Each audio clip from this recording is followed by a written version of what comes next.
Okay. Hello everyone. Today we are going to talk about materials for removing virus to purify drinking water.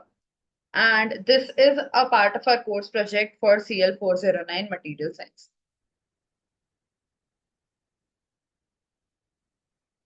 So as a part of this project, we'll be observing three materials: graphene filters, metal organic frameworks, and biopolymers to compare their action of virus removal and also identify the most efficient and cost-effective solution for purification of drinking water.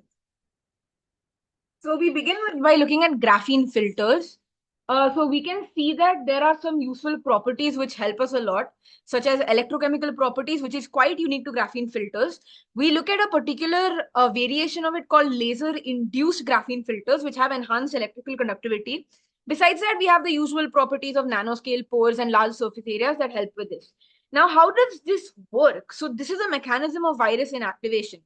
First of all, we apply an electric field. Now, this creates a voltage difference and that disrupts the viral envelope, which is quite interesting. A similar thing can be done in the case of bacteria.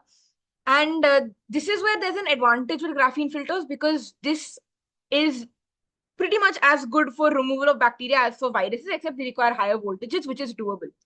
The next part is these filters, when they're charged, they release reactive oxygen species and H2O2, which are highly oxidative, and they stress the viral particles, which damage their proteins, lipids, and genetic material, which is what we want.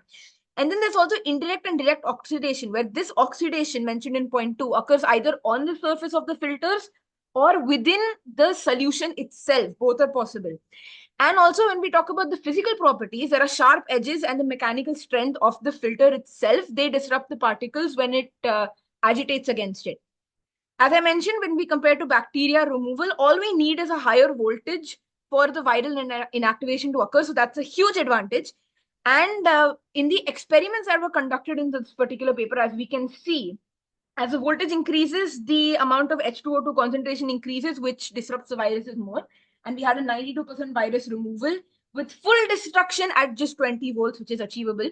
And this is a highly sustainable solution with low energy consumption.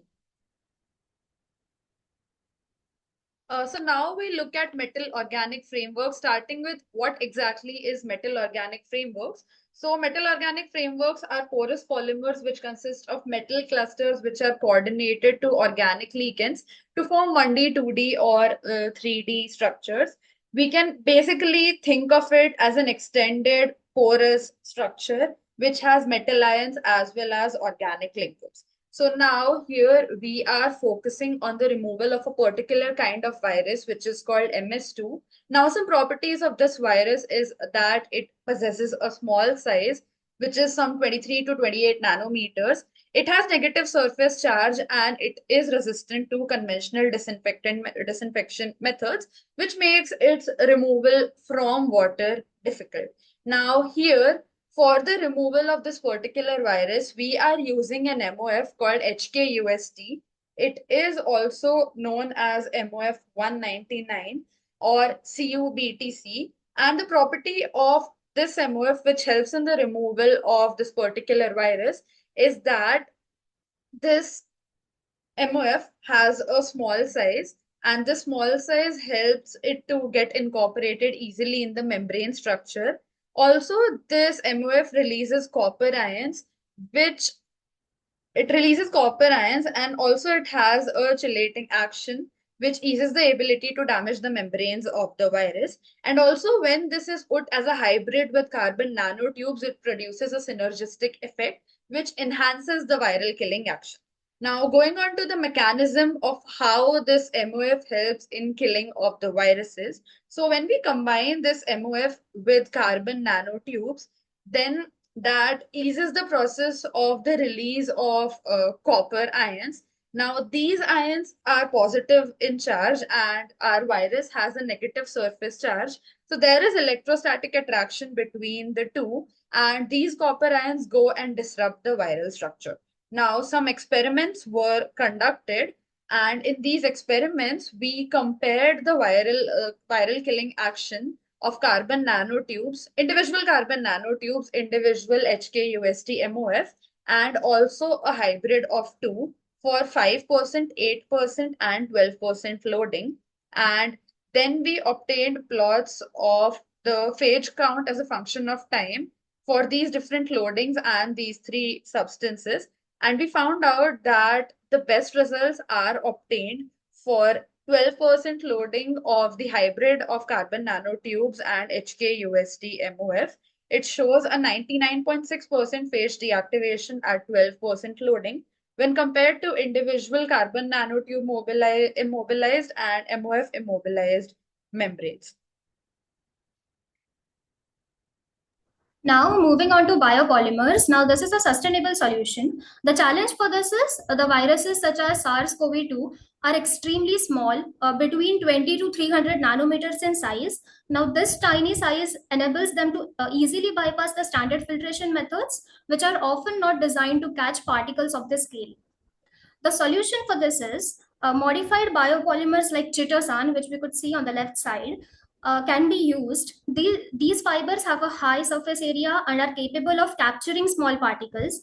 They can also interact with viruses in ways that go beyond simple filtration, making them more effective.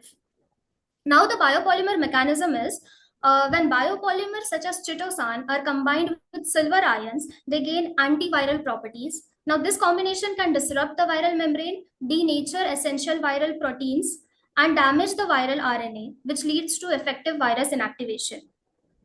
The silver enhanced biopolymers can also be used. Now, silver nanoparticles in these biopolymer matrices produce reactive oxygen species upon contact. These reactive species are potent at destroying viral components, effectively neutralizing the viruses. And also effective biopolymer composites can be made with both silver and copper nanoparticles in it. This combination targets the viral envelope, creating oxidative stress that further damages the virus, specifically the SARS-CoV-2 virus in this case. Now, the research on biopolymers against the COVID-19. Now, during the COVID-19 pandemic, cellulose-based biopolymers were utilized in filters and coatings. By incorporating silver or copper nanoparticles, these materials significantly improved their ability to neutralize the SARS-CoV-2, offering a practical solution for viral removal. Next, we move on to the conclusion. Now, when considering the cost effectiveness, biopolymers stand out as a top choice. They are generally cheaper to produce, derived from renewable resources, and offer a more sustainable solution for virus removal. This makes them ideal for projects with limited budgets, but still aim for effective virus inactivation. But now, for the projects with higher or larger budgets that prioritize maximum efficiency, materials like graphene or metal organic frameworks, that is MOFs, might be more effective. While these materials offer superior filtration and antiviral capabilities, they come with a higher price tag due to complex production processes. Thank you.